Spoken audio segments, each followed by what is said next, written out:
All right, we are back at this once again. Have you guys ever had someone come up to you and just tell you like you can't change your intelligence? We are who we are.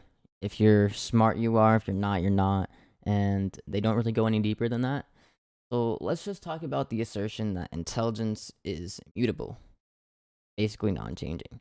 I'm going to talk about today how this is not entirely accurate, and there's actually evidence that supports the idea of intelligence being more dynamic and malleable.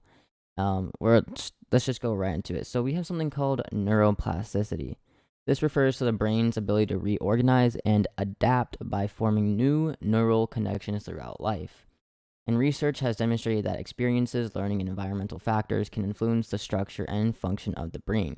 And interventions such as cognitive training, educational programs, and exposure to new experiences have been associated with changes in brain structure and improvements in cognitive abilities.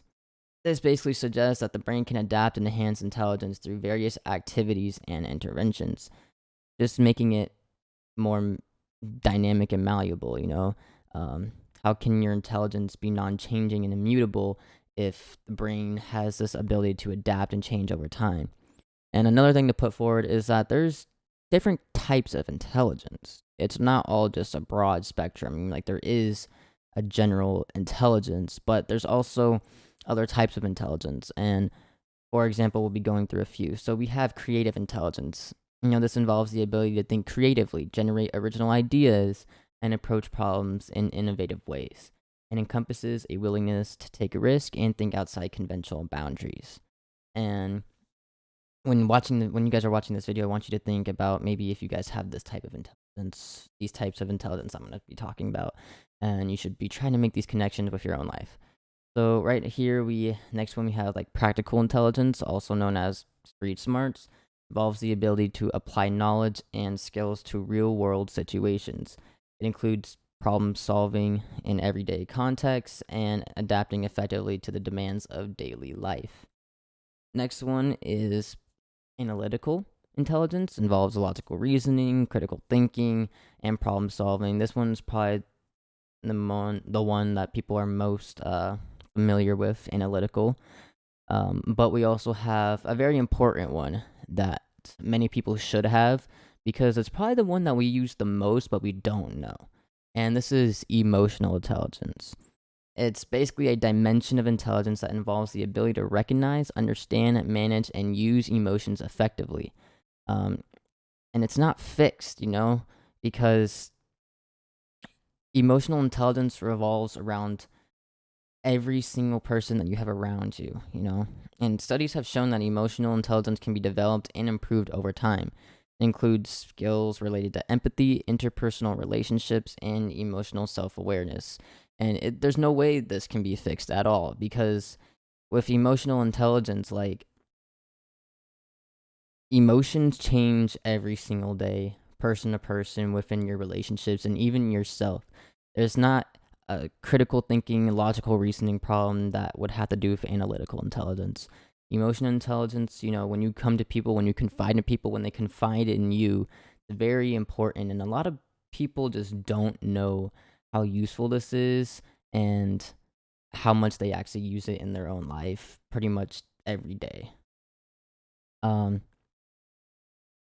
but basically, these different types of intelligence just proves if you can have more than one type of intelligence or more intelligence to your character, then doesn't that just basically mean that your intelligence is malleable and more dynamic and changes over time than rather than just being a one separate thing? So there's actually been interventions focused on enhancing intelligence, such as training programs and practices that have found to be effective, improving awareness, interpersonal skills, and overall well-being. And one last factor I want to mention about intelligence is actually environmental influences. And so, environmental factors actually play a crucial role in shaping intelligence. For example, like early childhood experiences, educational opportunities, socioeconomic conditions, and cultural influence can also significantly impact cognitive development. Studies on environmental enrichment enrichment, which involves exposing individuals to stimulating and challenging environments, have shown positive effects, which obviously makes sense. If you're challenged at a young age to perform these basically challenging environments, if you're put in it, then if you actually allow yourself to be immersed in it and actually apply yourself, then that would actually have positive effects on your cognitive abilities. It just makes sense. However, if the latter is proposed, if there's children raised in less rich environments, there's also maybe not like negative effects, but not as much positive as challenging ones. And then this implies that the altering the environment can actually have a substantial impact on intellectual development. So basically, what we went over is that next time someone comes up to you and goes, "Yeah, you can't change your intelligence. You can't change who you are. There's no way you'll be able to do this. There's no way you'll be able to develop this at all." Don't listen to them, because with everything that we went over, we know that the brain has the ability to adapt and form new neural connections throughout your life. We know that you can develop new types of intelligence. There's musical intelligence if you ever want to learn an instrument. Don't.